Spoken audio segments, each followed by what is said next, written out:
नमस्कार दोस्तों, मैं आपकी होस्ट और दोस्त फवादिया निजामी आपका स्वागत करती हूँ। आज मैं पहुंची हूँ वार्ड नंबर 93 में। मेरे साथ यहाँ पर नवनिर्वाचित पार्षद श्रीमती किरण हैं। आइए इनसे जानते हैं कुछ सवालों के जवाब। मैम नमस्ते। नमस्कार मैम।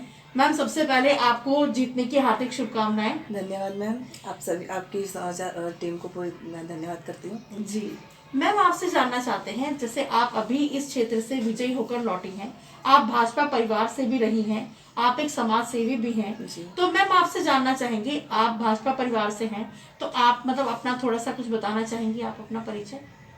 जी, मेरा नाम किरण है और मैं भारतीय जनता पार्टी से पार्षद प्रत्याशी के लिए चुनी गई थी और जनता ने मुझे पूरा सपोर्ट और अपना आशीर्वाद दिया और अपने क्षेत्र की पार्षद बनाया मेरे को। मैं जनता का धन्यवाद करती हूँ, दिल से धन्यवाद करती हूँ।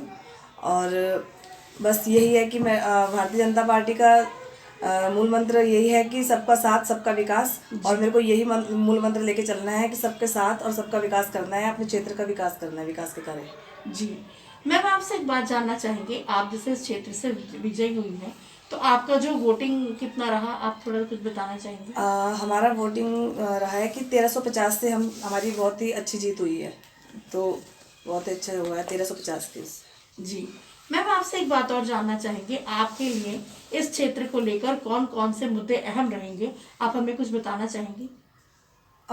हमारे क्षेत्र में मतलब सड़क लाइट और बिजली, तो सॉरी पानी, तो इसी से जुड़े हुए हैं। और बाकी और भी कुछ होते हैं लोग, मतलब जनता के जैसे अपनी समस्या होती है कि कुछ प्रमाण पत्र वगैरह होते हैं, तो सभी समस्याओं से हम उनका समाधान करेंगे। जी मैम, आपसे एक बात और जानना चाहूँगी, आप अपने क्षेत्र में जैसे आयुष्मान कार्ड, पेंशन योजना, वृद्धावस्था पेंशन योजना, विकलांग पेंशन, आप इस तरीके का कार्य वगैरह। हाँ जी, हाँ जी, ऐसे कार्य भी हमने पहले भी किसी पद पे ना रहते हुए भी, पहले मैं बूथ अध्यक्ष थी तो अपने वार्ड से मिट्टी बेड़ी से, और उस टाइम भी हम अपने ऐसे वाले काम करवाते थे, और अब तो जनता ने हमें चुना है तो अब और भी करवाएंगे ये काम। जी जी मैम, आपसे एक बात और जानना चाहेंगे, जैसे आप इस क्षेत्र में रहती हैं, एक घनी आबादी वाला क्षेत्र है, यहाँ पर बड़ी संख्या में महिलाएं और मतलब वृद्ध महिलाएं या घरेलू महिलाएं रहती हैं, तो आप थोड़ा सा इस अपने एरिया में जैसे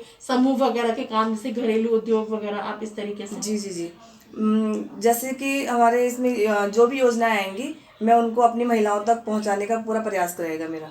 जी मैम, आपसे एक बात और जानना चाहूंगी, जैसे आपने सोचा होगा कि आपका कार्यकाल शुरू होने वाला है, तो आपकी पहली प्राथमिकता इस क्षेत्र को लेकर क्या रहेगी, आप कुछ बताना चाहेंगे। हमारी पहली प्राथमिकता यह है कि जैसे जहाँ जहाँ पे बिल्कुल भी, वैसे तो काम हुए हैं, हमारे विधायक जी ने बहुत काम कराया, 70% के करीब काम कराए हैं, जो 30% हमारे छोटे हैं, तो उसमें जो भी जहाँ पे सड़कें बहुत ज़्यादा खराब हैं तो हम पहले उनको देखेंगे कि कहाँ पर हमारी सड़कें मतलब बननी है पहले, जो जिस क्षेत्र में जहाँ पे भी हमारी पहली प्राथमिकता यही रहेगी कि जहाँ पे सड़कें बिल्कुल भी नहीं बन पाई अभी तक, तो वहाँ पे हम उनको बनाने के प्रयास करें। जी मैम, आपसे एक सवाल और पूछना चाहूंगी, आपका जो ये वार्ड नंबर 93 है, तो आपका ये क्षेत्र कहाँ से कहाँ तक आता है, आप कुछ बताना चाहेंगे।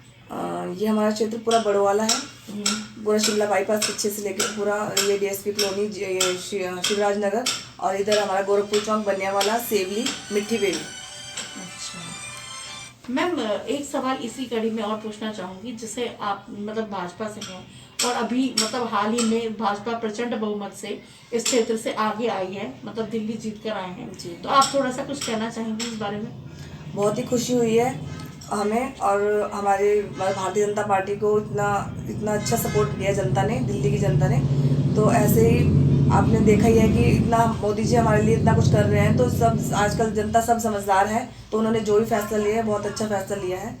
तो मैं अपनी जनता को, दिल्ली की जनता का भी बहुत बहुत धन्यवाद करना चाहती हूँ कि बहुत ही अच्छे बहुमत से उन्होंने जिताया है हमारी भारतीय जनता पार्टी को। जी मैम, आप हमारे चैनल के माध्यम से अपने क्षेत्र के लोगों से या किसी व्यक्ति विशेष से अगर आप कुछ कहना चाहें तो।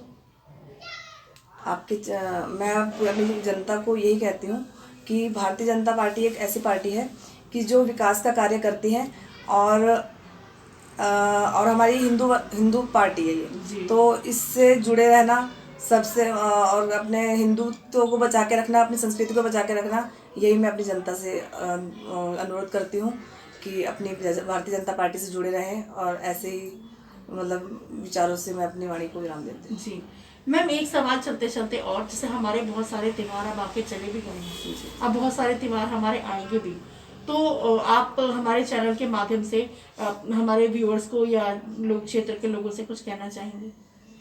मैं आपके चैनल के माध्यम से आने वाले जो भी त्यौहार चले गए हैं और जो आने वाले हैं उन सभी को मैं एडवांस से पहले से बधाई देना चाहती हूँ और ये कहना चाहती हूँ कि सभी त्योहारों को बहुत अच्छे से मनाएं। मेरा उनके संग पूरा सहयोग भी रहेगा अपनी जनता को। जी, तो यही कहना चाहती हूँ। थैंक यू मैम, आपका बहुत बहुत धन्यवाद, आपने अपने कीमती समय हमें दिया, इसके लिए धन्यवाद। जी धन्यवाद जी, थैंक यू। दोस्तों, अभी आपने मैडम की बातों को सुना। मैं इस क्षेत्र के लोगों से, वार्ड के लोगों से यही अपील करूंगी कि जैसा प्यार अभी तक आपने मैडम के साथ बनाए रखा, इसी प्यार को जारी रखें, क्योंकि मैडम का कार्यकाल अब शुरू हो चुका है। अब किसी भी क्षेत्रवासी को परेशान होने की जरूरत नहीं। अब मैडम जल्द ही ऑफिस के माध्यम से सभी लोगों के साथ जुड़ेगी और हम भी भगवान से यही आशा करते हैं कि मैडम का कार्यकाल यादगार कार्यकाल रहे, मैडम स्वस्थ रहे, इसी तरह हंसते मुस्कुराते रहे। और हमारा ऑफिस मैम गोरखपुर चौक पर ही रहेगा। अभी उसकी तैयारी चल रही है जी, तो अभी इसी हफ्ते मतलब तैयार हो जाएगा और सबको जो भी हमारी समस्याएं होंगी सब एक समय निर्धारित किया जाएगा, तो सब वहीं पे अपनी समस्या को लेके आ सकते हैं। ठीक है दोस्तों, अभी आपने सुना गोरखपुर चौक पर मैडम का ऑफिस जल्द ही बनने वाला है, तो इस क्षेत्र में जो लोग रहते हैं वो एक बार आए और मैडम से आकर जरूर मिले। मैडम सबके साथ खड़ी है, आप लोग भी इस मैडम के साथ सहयोग करें। इसी के साथ मुझे दीजिए इजाजत।